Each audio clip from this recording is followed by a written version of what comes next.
예배 가운데 나오신 우리 모든 성도님들 가운데 하나님의 놀라운 은혜와 은총이 날마다 함께 하시기를 주님의 이름으로 축복합니다. 네, 명절 연휴 잘 보내셨나요? 네. 아직도 연휴가 끝나지 않은 분도 혹시 있을지 모르겠는데 너무 오래 쉬는 것도 정신건강에 별로 좋지 않은 것 같기도 합니다. 쉬다 보니 벌써 2월이 되었습니다. 새롭게 시작된 한 달, 또 한 주의 일상 속에서도 하나님과 동행함으로 말미암아 새 힘 얻으시며 활기차게 출발하시는 복된 한 주 되길 소망합니다. 이번 2월 한 달 동안 우리가 묵상해 볼 주제는 예배입니다. 우리가 지난 한 달 동안은 진리에 대해서 생각해 보면서 진리를 구하고 찾는 것이 얼마나 중요한 것인지에 대해서 나눴는데요. 그 진리를 찾기 위한 어쩌면 가장 확실한 방법이 예배라고 할 수 있을 것 같습니다. 그래서 온전한 진리는 오직 하나님으로부터만 얻을 수 있기 때문에 하나님과의 그 깊은 만남인 예배를 통해서 우리는 진리를 깨닫고 이해하고 찾아 나갈 수 있는 것이죠. 그런 의미에서 우리가 그동안 드렸던 예배의 모습을 또 되돌아보면서 어떻게 하면 더 하나님이 기뻐하실 만한 예배를 드릴 수 있을지 고민해보는 귀한 시간이 되었으면 좋겠습니다. 그럼 가장 기본적인 질문부터 시작해 보면 좋을 것 같은데요. 네, 여러분, 예배가 뭡니까? 네. 우리가 매주일 예배를 드리고, 예전에는 주중에도 더 많은 예배를 드렸었고, 그리고 우리가 신앙생활 하면서 예배가 참 중요하다. 목사님들도 많이 강조하고, 신앙에 있어서는 없어서는 안 될 중요할 것이라고 배웠는데, 도대체 그 예배가 뭡니까? 예배가 뭐예요? 그거 어떻게 하는 겁니까?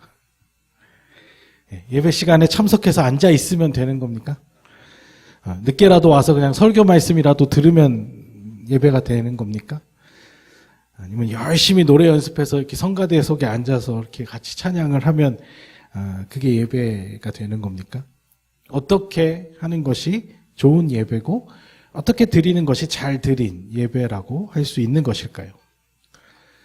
너무나도 우리가 익숙해서 잘 알고 있는 것 같지만 실제로 우리가 모르는 부분도 많고 우리가 잘못 이해하고 있는 부분도 많을 수 있기 때문에 이걸 좀 다시 한번 우리가 예배에 대해서 집중적으로 좀 생각해 보면 좋을 것 같아요. 너무나 많이 드렸고 너무나 많이 반복해 왔기 때문에 때론 중요한 것을 놓치고 있으면서도 그냥 가볍게 생각한 것은 아닌지, 본질에서 벗어나 있으면서도 우리가 쉽게 생각한 것은 아닌지, 아니면 예배에 대해서 잘 모르고 있으면서도 마치 예배에 대해서 이미 전문가가 된 것 마냥 내가 교만한 마음으로 잘못 생각해 왔던 것은 아닌지 이번 한 달 동안 우리 예배에 대해서 깊이 생각해 볼 수 있는 시간을 가지면 좋을 것 같습니다. 자, 먼저 그럼 사전적인 의미부터 짚고 넘어가면 좋을 것 같습니다. 이제 어떤 개념이든지 사전적 의미가 중요한 이유는 그 단어, 또 그 개념에 대해서 어떤 내가 주관적으로 생각하는 것보다 객관적으로 여러 사람들이 공통으로 규정하고 있는 정의가 무엇인지를 살펴보는 것이 좀 중요한데요. 국어 대사전, 표준 국어 대사전에서는 예배를 이렇게 정의하고 있습니다. 신이나 부처와 같은 초월적 존재 앞에 경배하는 의식이다. 그러니까 사실은 예배라는 단어, 예배라는 말은 기독교인들만의 용어는 아니라고 할 수 있습니다. 그래서 우리가 개신교에서 드리는 것만이 예배고, 천주교에서 드리는 건 미사, 불교는 법회 이런 식으로 나눠져 있는 것이 아니고 신과 같은 초월적 대상에게 어떤 종교적 의식을 행하는 것이 전부 다 예배라고 불린다는 것이죠.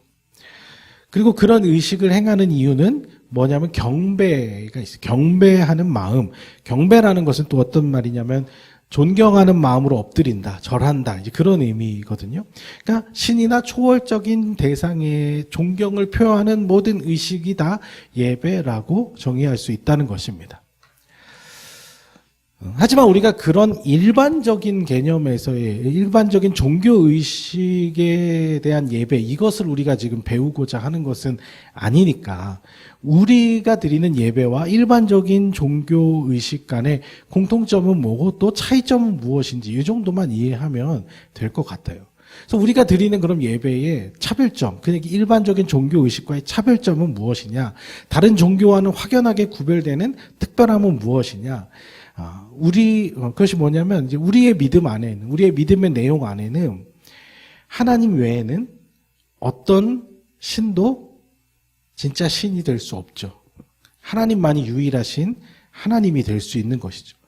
그리고 또 어떤 초월적인 존재, 예를 들면 인간과는 다른 어떤 초월적인, 예를 들면 뭐 천사 같은 존재라고 할지라도 우리가 그런 존재를 경배하고 그런 존재를 섬기는 것이 아니기 때문에 일단 저기서 일반적인 개념에서 이야기하는 그 대상 자체가 완전히 다릅니다.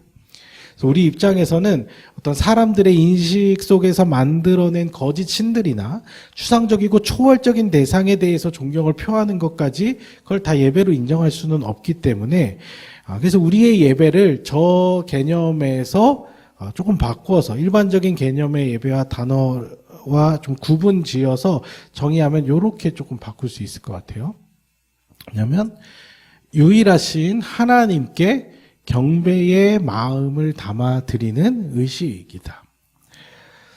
또 이 개념을 한번 세 가지로 나눠서 한번 점검해 보면 좋을 것 같은데, 유일하신 하나님께 경배의 마음을 담아 행하는 의식이다. 이렇게 나눠 보면 첫 번째는 예배의 대상은 유일하신 하나님이고, 예배의 내용은 그 경배하는 마음, 그리고 예배의 형식은 그 행하는 의식 자체가 그 형식이 되기 때문에 이렇게 세 가지 개념으로 좀 나눠서 생각해 보면 좋을 것 같은데요.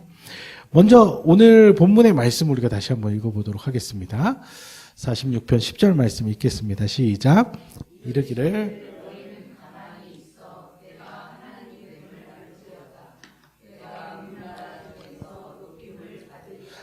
내가 세계 중에서 높임을 받으리라 하시도다. 이 말씀은 시편 기자가 환난과 어려움 속에서 도움의 손길이 되시는 그 하나님을 찬양한 그런 시의 내용을 가지고 있는데요.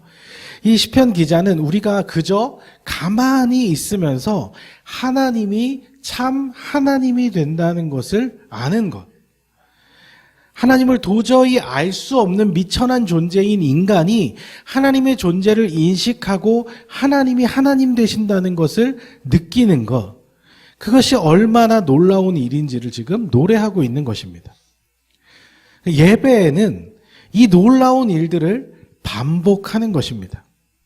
우리가 하나님이 진정한 신, 유일한 신이심을 인정하고 하나님을 하나님 자리에 되돌려 놓는 것이 예배라고 할 수 있다는 것이죠.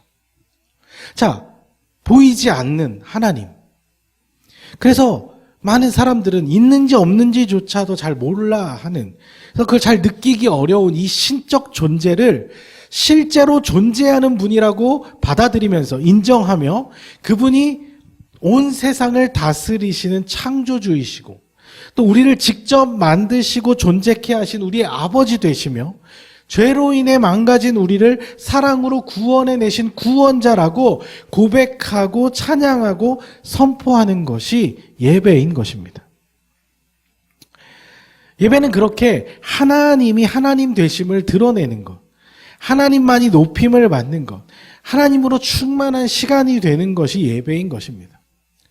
우리가 그냥 저 말 그대로 아무것도 하지 않고 가만히 있더라도 그저 가만히 하나님이 살아계시는구나, 하나님이 존재하시는구나, 그리고 그 하나님이 나를 사랑하시는구나, 그 하나님이 정말 참 유일한 하나님이시구나, 온 세상을 다스리시는 하나님이시구나, 이 하나님 되심을 잘 느끼고 드러내면 그 예배는 성공한 것입니다.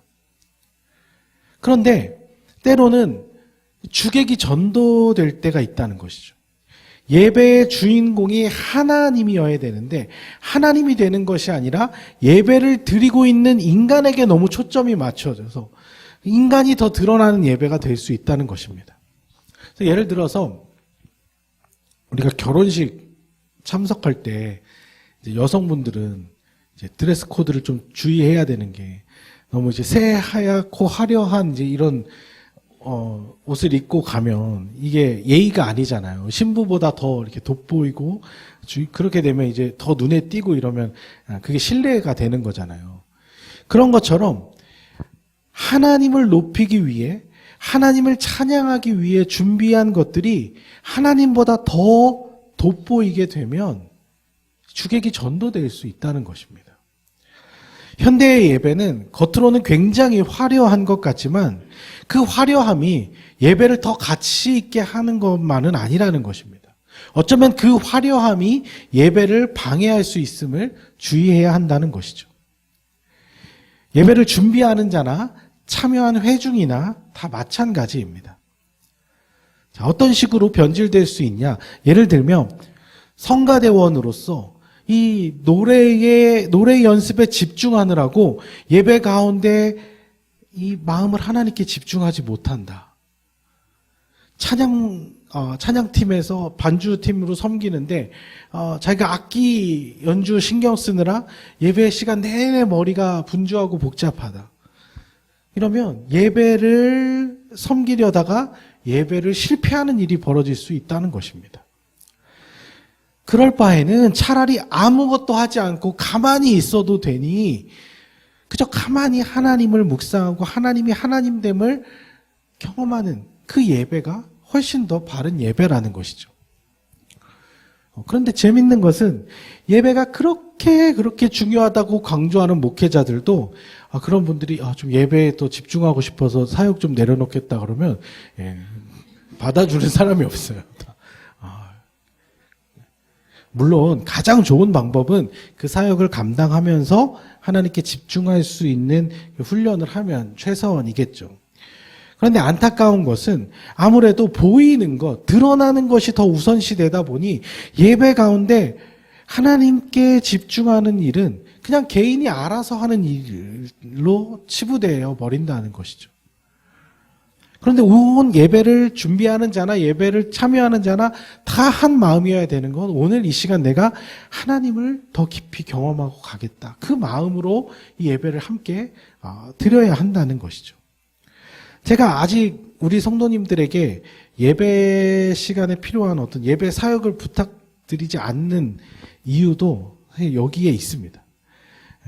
우선 우리 성도님들이 어떤 방해도 받지 않고 오직 하나님께만 집중할 수 있었으면 하는 마음이에요.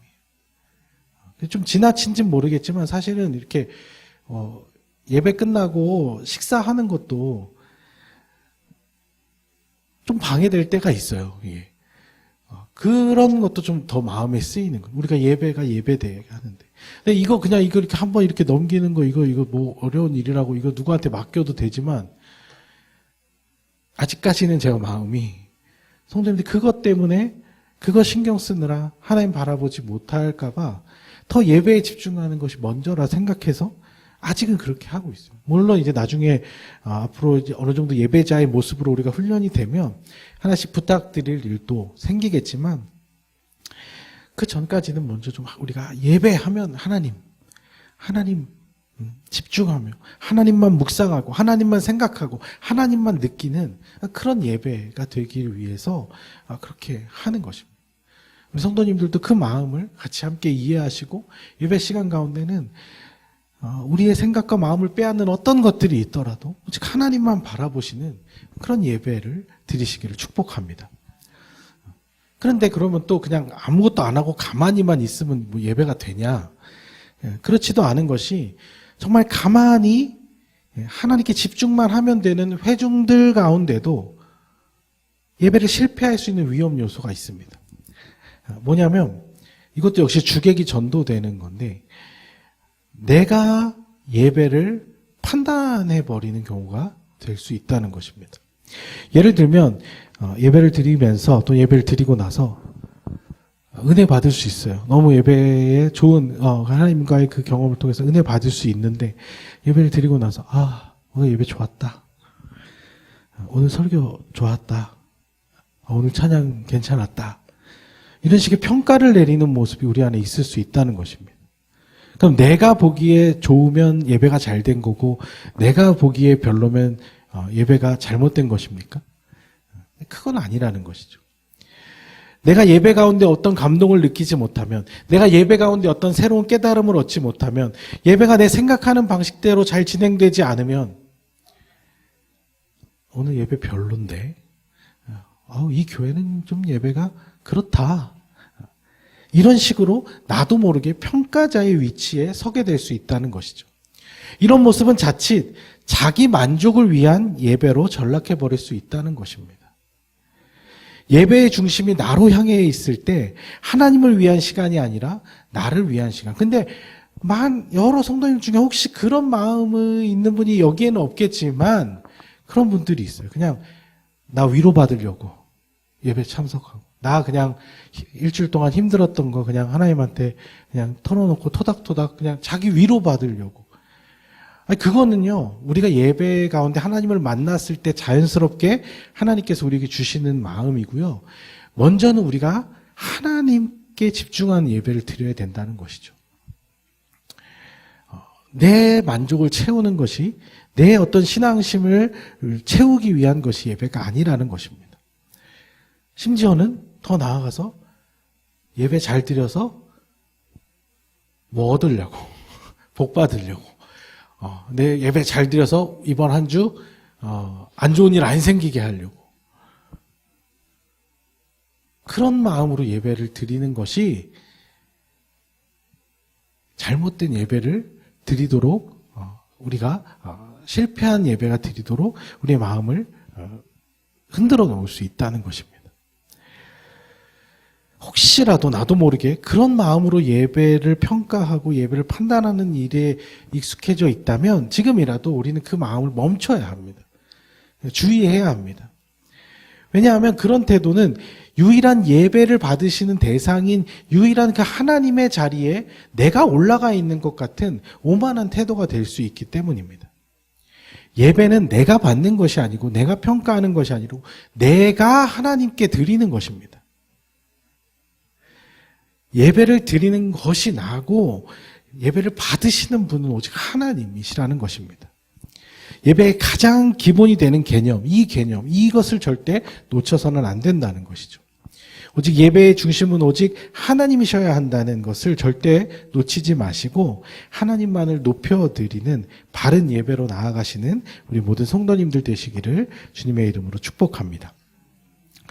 그런 의미에서 그 예배의 내용은 무엇으로 채워져야 하냐? 하나님을 향한 경배, 즉 존경심과 찬양으로 가득 차 있어야 한다는 것입니다.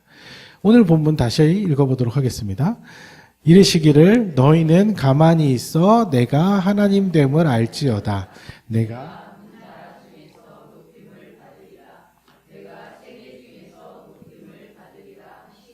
아멘. 그러니까 온 세상 가운데 하나님이 높임을 받게 되는 것, 하나님의 영광이 드러나고 하나님의 위대하심이 선포되는 것, 그것이 바로 예배의 본질이라는 것이죠.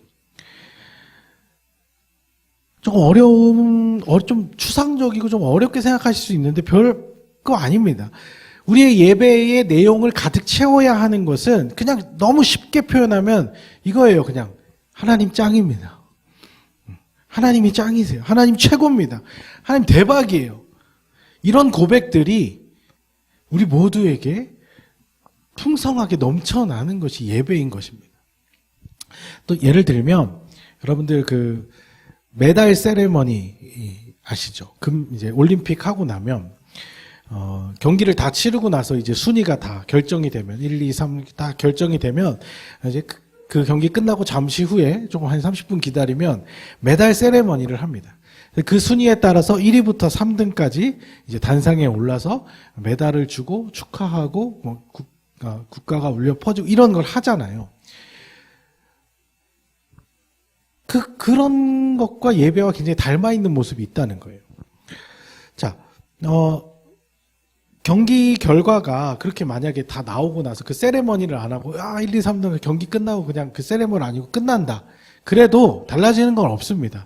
그 사람이 세계 1등이고 2등이고 3등이고 그건 정해진 거죠. 그런데 그 1등부터 3등까지의 선수들을 다시 단상에 올려서 꽃다발을 선사하고 메달을 목에 주고 하면서 뭘 하는 거예요? 당신이 세계 최고예요. 당신들이 세계 탑3예요. 세 손가락 안에, 전 세계에서 세 손가락 안에 들어가는 사람들이 하고 박수 쳐주고 환영해주고 축복해주고 선언해주고 온 세계에 공포하고 알리는 그 세레머니를 하잖아요. 그게 예배의 내용이 되어야 한다는 거예요. 무슨 의미인지 아시겠어요? 우리가 드리는 예배는 우리가 지난 일주일의 삶 또는 지난 한 달의 삶 아니면 오늘까지 그냥 내 살아온 삶의 모든 여정 속에서 하나님 정말 위대하십니다. 하나님 정말 탁월하십니다. 하나님 최고예요. 하나님 짱이에요. 이거를 계속 우리가 굳이 다시 우리가 이렇게 한자리에 모여서 그것을 서로 나누고 선포하고 선언하는 그것이 예배의 내용으로 채워져야 한다는 것입니다. 이런 우리의 각자의 그 고백들을 근거로 해서 그 감사와 감격과 기쁨을 선언하는 축제의 시간이 예배인 것입니다. 자, 오늘 본문의 고백도 그런 거예요. 고라자손이라고 기록되어 있는 이 시편 기자는 아마 죽을 뻔한 위기에서 살아난 경험, 하나님의 도우심을 경험했던 것 같아요. 원래 내가 죽었어야 되는데 죽는 것이 너무나 당연한 일이었는데 말도 안 되게 살아남은 거죠. 어떻게? 하나님이 도와주셔서. 이거는 내 힘으로 살아난 게 아니라 진짜 하나님이 도와주셨다고밖에는 말할 수 없을 정도로 하나님이 우리 내 삶에 개입하셔서 나를 도와주셨구나. 이거를 깨달은 거예요. 이걸 경험한 거예요. 믿기지도 않을 정도의 이 신기한 일들을 자기가 경험한 것이죠. 그러면서 1절 우리가 찬양에도 고백했던 것처럼 하나님은 우리의 피난처시오 힘이시니 환난 중에 만날 큰 도움이다라고 고백을 하는 겁니다. 기뻐서 살아남아서 이 환난을 다 이겨내고 그것을 그 감격과 기쁨을 노래로 만들어서 찬양하고 있는 것이죠. 그러니까 이것처럼 예배에는 실제적인 서사가 따라와야 되는 거예요. 주관적인 나의 고백이 그 안에 담겨져 있어야 하는 거예요. 경배하는 마음이라는 것이 그냥 경배의 내용의 어떤 단어들로 가득 차 있는 찬양을 한다고 해서 경배가 되는 게 아니잖아요. 우리가 찬양의 그 수많은 아름다운 가사들이 다 있지만 그 가사들을 지은 사람은 아마 그 하나님에 대한 어마어마한 감격을 가지고 그 노래를 지었겠죠. 근데 그것에 대해서 우리가 그냥 멜로디만 따라 부른다고 예배가 되는 것이 아니고 찬양이 되는 것이 아니고 그 가사가 내 고백이 되려면 내 삶에서 행하신 그 하나님을 그 표현을 빌려서 내가 하나님 노래하는 것이죠. 그래서 누가 시켜서 하는 거 그냥 누가 하나님을 느꼈는데 하나님 그렇다더라 이 정도가 아니라 실제로 오늘 이 예배 가운데는 지난 한 주간의 삶 속에서 경험한 하나님에 대한 내 고백 하나님과 나와의 특별한 관계성에서부터 시작이 된다는 것입니다. 물론 우리가 매주마다 무슨 하나님과 스펙타클한 일들을 겪는 것은 아니겠죠. 꼭 그런 것들이 있어야만 예배를 드릴 수 있는 것은 아닙니다. 엄청나게 놀라운 막 기도의 응답과 대단한 경험이 있어야만 예배가 되는 것은 아니에요. 하지만 적어도 일상에서 경험한 일들을 토대로 느낀 어떤 하나님에 대한 생각, 하나님에 대한 묵상을 통해서 깨닫게 된 어떤 감사의 고백 같은 것들이 내 안에서부터 나와야 한다는 것이죠. 이런 하나님과 나의 어떤 그 관계성에서부터 출발을 해야 된다는 것이죠.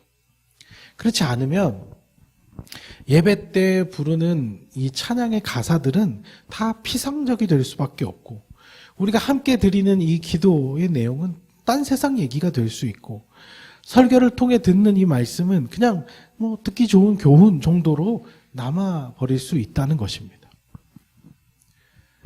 뭐 매달 세레머니를 다시 예를 들어보면 이런 거죠. 경기를 하고 딱 이렇게 바로 30분 있다가 이렇게 해야 막 그 감격이 막 넘쳐날 거 아니에요.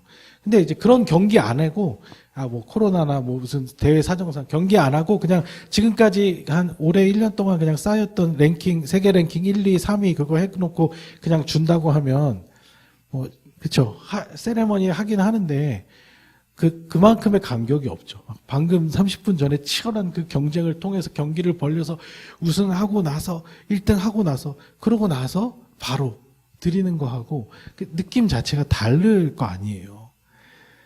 그 승리의 감동이 남아있는 이 서사를 가지고 하는 그 세레머니와 그냥 형식적으로 하는 것과는 다르잖아요.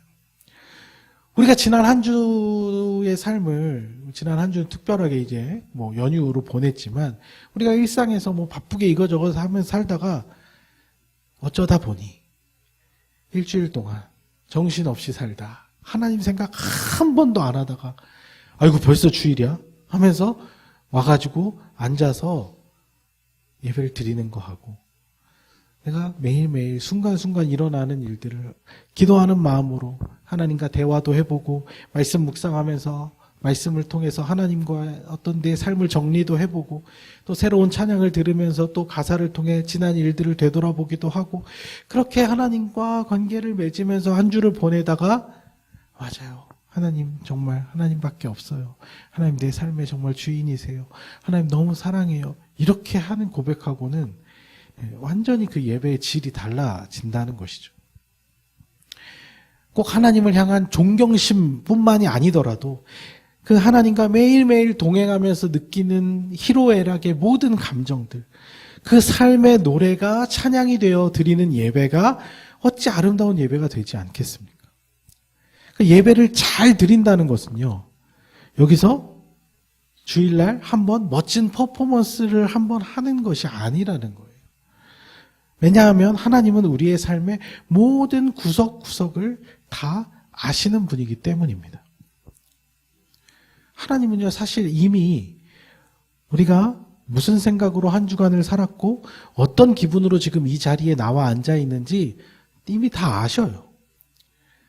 일주일 내내 하나님 모른 척하고 내 마음대로 살다가 주일날 교회 주일이니까 교회는 가야지 하고 와서 그냥 눈 감고 손 올리고 은혜 받은 모습으로 노래를 한다고 하나님이 그 예배를, 사람이 보기에는 저분 참 예배 잘 드리신다, 예배 참 은혜롭게 드리신다 할 수 있지만, 하나님은 이미 우리의 삶을 다 아시기 때문에 하나님 당황스러우실 거예요. 쟤 왜 저래? 쟤 갑자기 왜 저러냐? 우리 삶의 모든 자리에서 또 우리의 깊은 내면의 생각과 마음에서 하나님이 하나님됨을 드러낼 수 있는 그 일상의 고백들이 겹겹이 쌓여서 만들어지는 그 하나님과의 깊은 관계성이 곧 예배가 되는 것입니다. 그러니까 그 각자의 삶의 예배를 바탕으로 우리가 한 사람 한 사람 그 고백들이 모여져서 함께 모여서 이 예배가, 회중 예배가 완성이 되는 것이죠. 그러니까 예배는 주일 11시에 시작하는 것이 아니라 이미 우리의 삶 속에서 지속되고 있는 것입니다. 일상 속에서 하나님과 더욱 친밀한 관계를 맺어감으로 말미암아 하나님이 받으실 만한 참된 예배를 드릴 수 있는 우리 모든 성도님들의 신앙이 되시기를 주님의 이름으로 축복합니다. 예배에 있어서 중요한 것이 바로 이 두 가지 개념입니다. 이 마지막 개념인 사실 이 행하는 의식, 이 형식에 대해서는요, 사실 더 자유로워도 상관없습니다. 왜냐하면 앞에 다룬 이 두 가지가 예배의 본질적인 요소이기 때문입니다. 예배의 대상이 유일한 하나님이어야 한다는 것, 그리고 예배의 내용은 하나님을 향한 경배로 채워져야 한다는 것. 이 두 가지가 충족이 된다면 마지막 행하는 의식이라는 것은 사실 어떤 방법이어도 크게 상관이 없다는 것이죠. 왜냐하면 하나님은 그 중심 가운데 모든 것을 다 받으시기 때문입니다. 실제로 예배의 형식은 정말 다양합니다. 시대에 따라서, 문화에 따라서, 세대에 따라서 아주 다양한 형식으로 예배를 드립니다. 하지만 하나님은 그 형식의 구애를 받는 것이 아니라 그 중심을 보시는 분이라는 것이죠. 그래서 이 예배의 형식에 대한 주제는 우리가 다음 시간에 더 좀 자세히 다뤄보면 좋을 것 같고요. 오늘 우리가 중요하게 생각해야 할 것은 바로 이 예배의 본질적인 앞에 두 가지. 예배의 대상. 예배가 내 중심이 되고 있진 않은가? 아니 예배가 사람 중심이 되고 있진 않은가? 그렇죠? 우리가 무슨 뭐 알라신에다 예배를 드리고 뭐 부처에다 예배를 드리고 그러진 않잖아요. 그런데 우리가 하나님을 예배한다고 와서는 하나님이 아닌 다른 것에 집중되어 있지는 않는가? 그리고 그 예배의 내용을 내가 무엇으로 채우고 있는가? 과연 내 남이 드리는 예배가 아니라 내 삶에서 드리는 고백들로 하나님께 나아가고 있는가? 이 두 가지가 정말 중요하다는 것이죠. 왜냐하면 하나님 살아계시는 분이기 때문에 그렇습니다. 하나님은 어떤 죽은 신이 아니잖아요. 지금도 살아계셔서 우리와 소통하시고 우리에게 반응하시며 우리와 인격적 관계를 맺으시길 원하시기 때문에 그런 것입니다. 이것이 다른 종교와는 정말 확연하게 구별되는 차이점이에요. 아무 반응도 없는 신을 향해서 어떤 인간 스스로의 노력이나 공로를 쌓는 것이 아니에요. 신의 진노를 멈추기 위해서 벌벌 떨면서 무언가를 막 바치는 그런 행위도 아닙니다. 아니면 이성의 영역을 무시한 어떤 자기 최면이나 흥분된 감정을 표출하는 거 이런 것도 아니에요. 우리의 예배는 하나님과 깊은 관계를 맺는 그런 것이 예배라는 것이죠. 살아계신 하나님, 그 하나님과 친밀한 인격적 교제 이 두 가지를 기준으로 우리의 예배를 점검하고 되돌아보는 것이 필요할 것 같습니다. 과연 그동안 드렸던 나의 예배가 정말 좋은 예배였는가? 내가 드린 예배가 하나님 기뻐 받으실 만한 예배였는가? 우리는 과연 하나님 중심의 예배를 드리고 있었는가? 혹시나 자기 만족을 위한 예배를 드렸던 것은 아닌가? 하나님이 주인공이신 예배, 하나님이 드러나는 예배가 아닌 사람들 보기 좋은 예배, 사람들 보기 화려한 예배를 좋은 예배라고 생각하지는 않았었는가? 또한 나의 예배는 어떤 피상적인 그런 예배이거나 다른 사람들의 고백 위에 드려진 예배는 아니었나? 나의 예배는 주일에 드리는 일회적인 예배였나? 아니면 매일의 삶 속에서 하나님을 고백하는 삶의 예배였나? 지금부터라도 우리의 예배를 바르게 세워나가길 소망합니다. 하나님만이 중심이 되는 예배, 하나님만 드러나고 하나님만 높임 받으시는 예배, 주님, 우리 안에 진짜 예배가 세워지게 하여 주시옵소서. 우리를 통해 진짜 예배가 드려지게 하여 주시옵소서. 이 고백을 통해서 참된 예배자로 나아가시는 우리 모든 성도님들 되시기를 주님의 이름으로 축원합니다.